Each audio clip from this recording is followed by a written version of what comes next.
Hello, I'm back as I promised. I'm going to talk a little bit because of where we left off in Deuteronomy. We were talking about how the children of Israel, if they were to fall away, then they would incur all these curses. And part of the curse that it would be that there would be severe famine. The enemies would use hunger as a weapon, and they would be all their harvest would be eaten up. They wouldn't have anything to eat. They would turn to cannibalism. It would just be awful. The kind of, just dire straight, like nothing to eat. So I hate to say it, but, we may be experiencing a part of that as we are at the precipice of Jacob's trouble, a time of severe, it's judgment day, all right? We can't fall away from God, the creator who created us. Yet there is a higher God, yet we are spiritual beings, and we can be reconciled to God only through Christ. He's the one that God sent. He is God with us, Emmanuel, the word that became flesh and dwelt among us. Okay? Because the Bible teaches us that it's replete with historic event after historic event of there being a falling away. The children of Israel would quickly go after other gods to their own hurt, start worshiping the works of their hands, wood and stubble, and gods that do not have ears to hear, that do not have eyes to see, gods that are man-made gods, and everything that takes the place of God in our hearts is idolatry. So we have to be real careful. In this day, God has given us a chance to repent and believe on the gospel for the remission of sins, because God cannot look upon sins. I mean, he loves us. He loves every one of us. He created us all in his image and likeness. So we are accountable, plain and simple. And, he didn't create us to behave the way that many of us are behaving, and we are to walk with honor and integrity and to be truthful in the inward parts. And God provides us his word, which is our cleansing fountain, where we find hope and forgiveness and renewal and restoration and mercy, when he brings us back to himself through his word, because he is the word that became flesh and dwelt among us. Okay, so in this time of straightness, in this time of Jacob's trouble, a time of great affliction, severe famine, all right, that we're embarking on, the grocery stores are not going to be filled with groceries. We have to think outside the box. We need to start thinking about our families. If we have children, start thinking about how you're going to provide for your kids when we embark on this time. So I'm going to give you a couple of ideas that I have. I make Spanish rice. I love it. I grew up, I'm Hispanic. I grew up in a large family. We always had Spanish rice. With Spanish rice, it has tomato, okay, tomato paste. You can add stewed tomatoes if you like. Tomato sauce, not tomato paste, I'm sorry, tomato sauce. Okay, it has onion, it has garlic, it has garlic salt.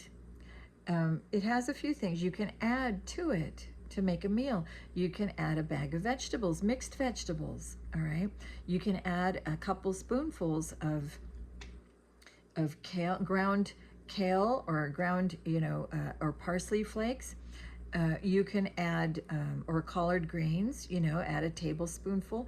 You could add some chicken. You pick up one of those chickens at Costco and debone it completely. You can add, a part of that to the Spanish rice. So you've got a whole big Spanish rice, all right? And make a lot of it. And then you can separate it into servings, maybe where each portion it serves 3 people, maybe 3 servings. Okay, now when you dry it on a dehydrator, it dries up bone dry.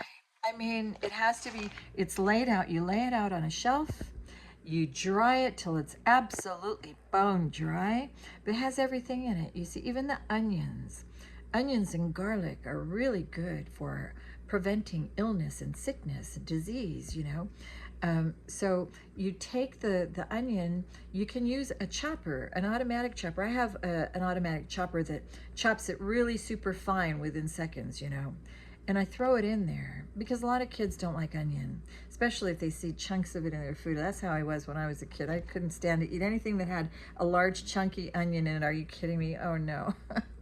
But when you grind it up so fine that you don't even see it, it's in there, and it makes for the flavor, you know, and the garlic combined. You can squeeze a lemon. I always add lemon juice to my Spanish rice. So squeeze a juice of one whole lemon in there. Get it all in there. So you've got you've got a whole meal. You have got everything in it. Tomato, onion, garlic, lemon, you know, kale or whatever, collard greens, you know. You've got a bag of vegetables in there, all right, and you've got chicken. So you cook it all up, all right? Then you lay it out on trays in your dehydrator. I have a dehydrator that has 10 trays. Okay, now I'm going to put the dehydrator, because I live in a mobile home. If you put something like that on a dehydrator in a mobile home, you're going to smell up your whole mobile home. It's going to reek for days. But I have a table outside with a long extension cord, so I can do it outside. I would recommend that, in fact. If you have some mesh that you can throw over it, it's the velocity of the fan that's inside the dehydrator that's going to do the work of drying it. But it'll also dry faster when it's outside, because the breeze, the natural breeze and the sunshine, it will all hit down on it and make it dry even faster. So I recommend it. And so dry it all completely. And when you're done drying it, I've got these Mylar bags. See, they're special bags. And this is a small one. Okay, you can fit about enough for 3 meals in this one little bag. All right.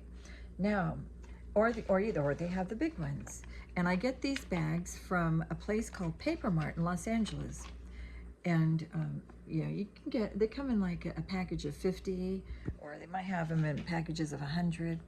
I don't know, but you can get those bags. You put it all. You know, you put a portion, just proportionate it. Put enough for 3 servings in one of the smaller bags. That is a meal for 3 people, all right?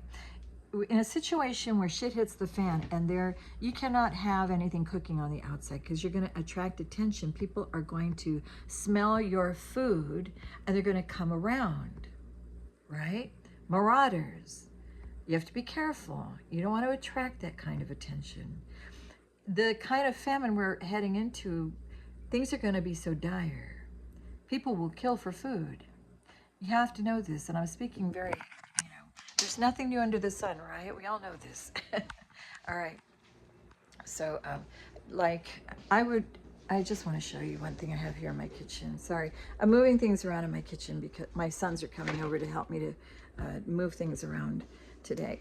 Hopefully, if they get a chance to do this. I come over back where I was sitting, and because my phone is almost dead, I gotta plug it back in real quick. What I also have, and they have these at, let me get the little charger here. Sorry, bear with me for a moment. What I have here is an air pot. Okay, you can get these at Sam's Warehouse. That's where I got mine. See, the little top comes up so that and you can just press it. And I fill these up. I've used mine so much. I usually take one with me with hot boiled water. If you have a means, and if shit hits the fan situation, you want to at least have a way. Maybe it's a camp stove that you use, preferably nothing that requires propane, because when you're out in the wilderness and there's nothing, you want to at least have a striker and some matches, waterproof matches, a lighter, have several ways, several means by which to make a fire. Very important. And if you can boil water, it's all you need to do. Have boiled water, okay? Because with the boiled water, when you're ready to have one of these meals, you just snip it open, you know, with the scissors, and you pour water, hot boiled water in here. Now, the boiled water, they stay good in these little air pots. I have done it so many times, I can tell you. The hot water will be boiling hot all day long and the next day. Okay, you can fill up a few of these, maybe 3. I have 5. I had a 6th one, but it broke because it fell off a table, and it's glass inside. It's a glass carafe inside, so you have to be careful. Now, you cannot put hot boiled milk or any dairy product in here. It's only for water. Only water. Or you can make coffee. If you have a coffee pot and you want to make a pot of coffee, it does not burn in here, but it will keep the coffee piping hot until you're ready to serve it. So these air pots are perfect for events. You know, I always have one when I was at the pier with my Italian ice card. I'd always have one so that I could have hot coffee throughout the day. And even today, I usually take one with me in the trunk of my Jeep, so that when I'm having going for my 10,000 step walk, sometimes I feel like having a coffee afterwards. So I will sometimes bring one with me. You can throw a cinnamon stick, and that makes the water, the hot boiled water, cinnamon water. And which is really nice to have. You know, if you're using instant coffee like I do most of the time, it's really nice. It makes a nice hot cinnamon coffee. You know, it's really good. Or you could just drink cinnamon tea. But hot water, you could do a number of things with it. You could have tea bags in your car. You could have, hot apple cider packets. You could have hot chocolate if you have kids who like hot chocolate. In a stressful situation, when shit hits the fan, when there isn't any food or provisions, when the economy just goes completely, everything goes dark.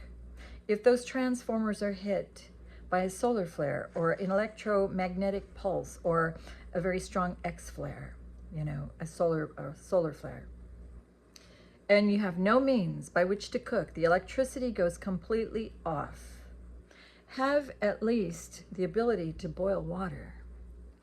And have some cup of soups in your car. A package of cup of soups. You can make a cup of soup with one of these air pots. Now, I have my 5-gallon igloo filled to the brim with ice water everywhere I go. That thing is with me in the trunk of my car. I also have a cooler, a small little ice chest. Just in the event I like to make coffee, I bring my creamers with me, okay, and a sandwich maybe, so I don't get hungry, you know, things like that. But also, I mentioned before about oatmeal, having oatmeal. Always, if you have kids, have oatmeal on you, because, before I get into the oatmeal, I'm going to get up again, but I just want to show you also. If you haven't stored your rice or your wheat, from wheat you can make anything. If you have like a little grinder, a mini grinder with wheat, you can make tortillas, you know, and you can fill the tortillas with whatever you find, or just plain, but at least it's something. But if you have, save these bottles, these soda bottles. This is from 2017, this rice. And I just made rice with it too. And I'm going to be using a lot of my older rice to get it done. But you fill one of these up with rice. This is long grain rice. I also have brown rice. So I save my rice. I put them in these soda bottles, okay? And once you do it, give it a good shake. Make sure it all gets down there really good. Throw them in your freezer. If you have a chest freezer, I recommend having a chest freezer. I utilize my chest freezers all the time. Throw these in there for a good week. It pasteurizes everything, kills any larva that would even think about growing or coming to life again. It kills everything. So you got to have whatever you put, whether it be wheat or rice or whatever it is, put it in your freezer and kill the larva right off. You know, homogenize it, pasteurize it. Okay. Then I was talking about the oatmeal. If you have kids, this is so especially important, okay? Because if you have kids, you want to make sure you have enough satiating food that is comfort food. Oatmeal is the perfect comfort food. Yeah, I remember growing up, we weren't allowed to leave house without our bowl of hot oatmeal cereal in the morning before we went to school. My mother always believed in having a hot meal for their kids before they go to school, because you can't even concentrate on your schoolwork or what you're learning when you're there. And oatmeal provides energy. There's something about oatmeal; it provides energy also. But I have a canister right here of oatmeal that I have put in my blender. I have grinded it up. It's got salt in it already, has cinnamon already. You can add brown sugar, which I have done to a lot of my oatmeal that I have packaged, and it's perfectly fine. Oatmeal, you don't even have to cook it. When it's grind like this into flour, you can add tablespoons of it into a little cup of water. Doesn't require cooking it. In an emergency situation, when you don't have access to anything and you have kids that are going hungry in the back seat of your car, you can, as long as you have cups and a spoon, you stir a couple capfuls of that with some hot boiling water. If you don't have hot boiling water, just use cold water, but you're going to need to stir it a little longer. It dissolves a little easier with the hot boiling water. Now, what I have in the glove box of my car, I have, well, it's all dirty now, but a whisk. Okay, you know what a whisk looks like. Mine is dirty because I just used it, because I just had some hot oatmeal. But a whisk, they have the little mini ones, and which are perfect for cups, for individual servings. And you can use that to whisk the oatmeal. And then your kid has something to eat, okay? And their tummies are full because oatmeal is very satiating and it's creamy. It's delicious. You add a little brown sugar to it. That's what I did with all that I packaged before. I added my brown sugar, so I wouldn't have to do anything to it. It's got the salt, it's got the cinnamon, it has the brown sugar. It's good to go. And that way I don't need to add anything. And I have a bucket on that of that with me at all times in my vehicle, because you never know when hell breaks loose and you can't even make it back to your home. Because remember, when ye shall see all these things, he which be in the field, don't go back to take your clothes out of it.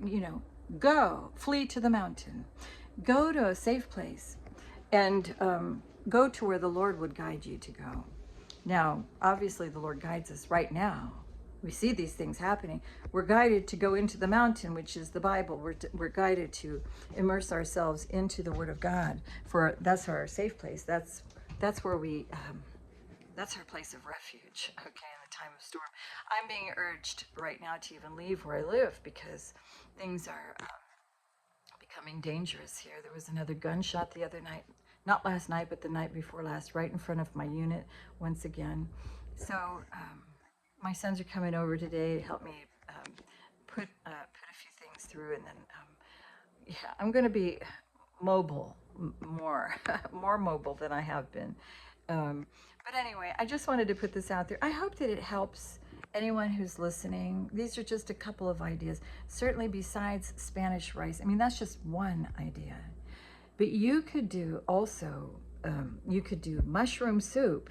Get the cans of Campbell's mushroom soup, the family size, and lay that out on your tray. And then, when you don't have access to meat or anything, let me see if I can find a can here real quick. A jar of mushrooms. Let's see. This looks like mushrooms. Sorry. Oh no, these are onions. Onions. Let's see. Mushrooms. This is parsley. Parsley. All right, let's see. You could do a whole lot of dried things. Say, I don't know how to cook. You don't have to. Go to Winco and get some raisins. Get some dried fruits, all right? It's a no-brainer. It takes the work out of it. And put them in your mason jars and suck the air out. Suck them dry. Okay, suck the air out of your mason jars. You use a food, if you don't have access to a food saver with a little vacuum attachment, then buy yourself some from Winco. They have a packet of these. I've got one right here, in fact. They've got a packet, so I'm going to do some more dehydrating today. They've got a packet of these 300cc oxygen absorbers. It's a 50 pack. They're all shrink wrapped, right? But here's the thing, there's 50 in here. So you can put a couple of, you put 5 absorbers in a 5-gallon container, but obviously if you're just doing a mason jar, just put one, all right? And it will suck out all the oxygen. But the thing is, once you open this bag, you need to have enough things that you're going to be needing them for, because they immediately start to absorb the oxygen. So you got to work fast. So don't snip this open until you're ready to go with all your jars in front of you. If you're working with mason jars, you need 50 jars in front of you, okay? Or if you're going to do maybe 20 jars and a couple of large buckets, you know, like those Home Depot 5-gallon buckets, okay, then you can use the rest for those. But I'm just sharing with you. That is what to do. But I'm looking for, sorry, I'm trying to find mushrooms. Mushrooms here somewhere.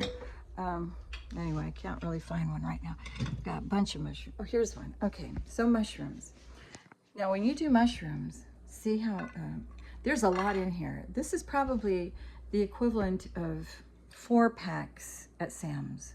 All right, back when the prices were were much better. This was back in 2013. I did this. Okay, so so these mushrooms, when you decide to use these, all right, you're not going to use all of them at once. You can put an oxygen absorber in there, or use your food saver to suck the air out, you know, once again. But once you open this, you can put a handful in and you want to make soup, okay? In a shit hits the fan situation, you want to reconstitute the soup that you dried out completely, because you've got a soup in a little packet. And by the way, you can use your regular iron to seal these, all right? You put an oxygen absorber in here along with whatever it is you're drying. I like to dry pineapple rings because of the vitamin C, because you don't lose the nutrition. And it's a dried fruit, and your kids will love you for having something sweet like that. Okay, but you can put an oxygen absorber in there and then iron it with a regular iron that you use to iron your clothes. You iron it and seal it shut, all right? But for the mushroom soup, that's a meal without meat. But mushrooms are kind of like meat. They're meaty, they're chewy, and they're meaty. Now, anytime you are going to put moisture, you know, to reconstitute your meal, because you got to let it set for 20 minutes so that it returns back to its original form. It takes about 20 minutes. So you put the water in, you close it as good as you can, and you let it set for 20 minutes. You stir it a couple of times in between, you know, and maybe add a little more hot water, hot boiling water. But it takes about 20 minutes to reconstitute it back to its original form. Okay, and yeah, I would suggest doing that. Today I'm going to go and get some more pineapple rings and lay them out on my tray. But first, I might not do that today. I may go get the product today, because every day is another day, right? We just don't know what tomorrow brings. So get it while you can is what I would recommend, and then you know, do it when you can. I want to dehydrate today. I'm going to be working with my rice, making more Spanish rice and more meals like that I can put back. So yeah, and that's a full meal, but you can put other meals back too. I jarred my spaghetti sauce and my goulash, beef goulash, and I just did a number of things. Plus fresh vegetables, you know, you could do carrots. You could do, the other day, oh my gosh, I had put in a jar, back when cherries were a good price, I used to buy up all the cherries and I would can them, right? And I would infuse them in Frangelico or Amaretto, the liqueur. And oh my goodness, for my birthday, I made a pie, a cheesecake, an Italian style cheesecake. But instead of going to the store and buying the store-bought, you know, which I always usually do, is buy the canned cherry pie filling, you know. Those are expensive now. If you've seen them, it's almost $6 for a jar. I thought, why am I doing this? I have the best cherries because I canned them myself, and I opened that can, and oh my gosh, it's like the day that I did it, but with the time, and it's sitting in that frangelic, you know, liqueurs, they only get better with time, right? It's like the fine wine. Oh my goodness, they were so wonderful. And I made my cherry pie filling myself with using those cherries infused with that frangelico. They were amazing. And so I just wanted to let you know that you can do a number of things. But I highly recommend you do something, because we're running into that time where you could even store banana chips. You know, banana chips are a good thing to store. They used to be relatively inexpensive as well. I don't know anymore. But, and also you can make your own applesauce. Applesauce to go with the oatmeal, you know, and that's always a good one. Apples, you can buy them so abundantly, and they're still relatively cheap. I mean, like a $1.88 for you know, a bag of maybe 10 apples or something. I mean, it's really good. Or if you're like me, you like to mix it up. You like the Granny Smith, and you like the Pink Lady. You know, they've got like a variety of different ones, and I like to kind of blend several varieties when I bake an apple pie. That's my favorite thing, an apple pie with vanilla ice cream. I love that. I just had that last night, in fact. I'm not losing any weight. I'm trying. I am swimming every day, but I have not really dropped the weight because of my eating habits. I'm kind of a foodie. But and I made a wonderful pasta last night with clam sauce. Not linguine, it was spaghetti with clam sauce, but it was a really kicker clam sauce, and I forgot that I had that. I'm not going to have that. I'll save that for later. I already had enough last night to last me for a few days. Okay, but anyway, so I hope that this was helpful. Now, you might wonder, well, where can I store all this, you know, whatever it is I wind up doing? You can put, you know, like they have these blue, you know, trash cans for recyclables, but I use it to store like some of my, because I do also, when I'm at Walmart, I'll pick up a few MREs that are like that, and supplies, but I'll keep them in there, and with just little things that I find. They have these spam singles; those never go bad. I mean, if you're making tortillas, you want something to put inside, you can do that. Put little strips of the spam in there for your kids, if you have kids. Tortillas are very easy to make. All you need is a griddle, really. A griddle, but just water and a little salt, a little baking powder, and but water. And it's just kneading. That's all, flour and kneading. So flour is important. Have some flour, but or have the wheat, which once again you can store them in those soda bottles. And if you have like a little mill where you can grind it down and make flour. Doesn't have to be a great big mill, but something that you can, oh God, I open the drawer and everything falls out. That's how my kitchen is. It's like that a lot. I put back a lot of coffee too, but I don't have a coffee pot. But gosh, see if I can find the mill so I can show you. There's something else falling out of there, sorry. My kitchen is like hazardous. Okay, so here's something that I picked up a while back. It's a grain mill. It's got a hopper at the top. You just pour the wheat in at the top, and I'll show it to you close up here. See the hopper at the top. You pour the wheat in, and then it cranks. I prefer getting things that are crank style because you have control over it. Electric things, you got to think outside the box. We may not have electricity for long, which is a good thing. It's time to go back to the old days. This mill is by Victorio Kitchen Products. So if you're interested in looking that up, I'm sure there's a variety of different manufacturers, but also have on you. Now, when I moved here, I planted some fruit trees. I planted a grapefruit, a couple of lemon trees, a tangerine, mandarin orange, I think is what it, and a Valencia tree, and a navel orange tree, and a fig tree. And the figs, I had a fig yesterday. It was so sweet, really wonderful, bursting with figs, and they're not ripe yet, but there are a couple of ripe ones. So I've tasted the sweetness of those figs. They're really wonderful. And pomegranate trees out there, and that was already here before I moved in. But I want to plant some of these seeds. Heirloom seeds, if you buy seeds, make sure that they're heirloom seeds, because you want to be able to collect the seeds after the harvest and use them to replant, okay? See, they're a little more expensive, but you get the heirloom seeds, then you collect the seeds from the harvest and you replant them, okay? And today there's so many seeds that are not heirloom, and they've messed with DNA from everything, unfortunately. You have trees that sprout 5 different things, and I'm not trusting of those things, okay? But you want to grow greens.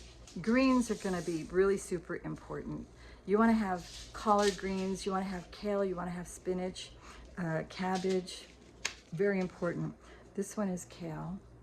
This is actually from a farm's out here, Clemens Farm in San Jacinto. And peppermint, and I have sweet basil. Back at the house, and I have to go and probably get it and bring it back here, but there is I have an above ground. I've seen them too, they make them now. I think Sam's or Costco has them. The above ground, where you don't have to be on the ground planting things. You can grow them above ground and save your back, because it is backbreaking. So I would recommend getting one of those, a planter where you can, you know, just stand up, and maybe even a greenhouse to protect it from all the shit that they're going to spray in the sky to make us all sick. They've got things up their sleeve, you know, plans. But that was about all for now. I can't think of anything more. I hope this was all helpful to you, and I wish you all the best of luck. We're all, you know, just stay prayed up, and make time in every day to spend with your family and be grateful and thankful to God. All right, peace out, everybody. God bless.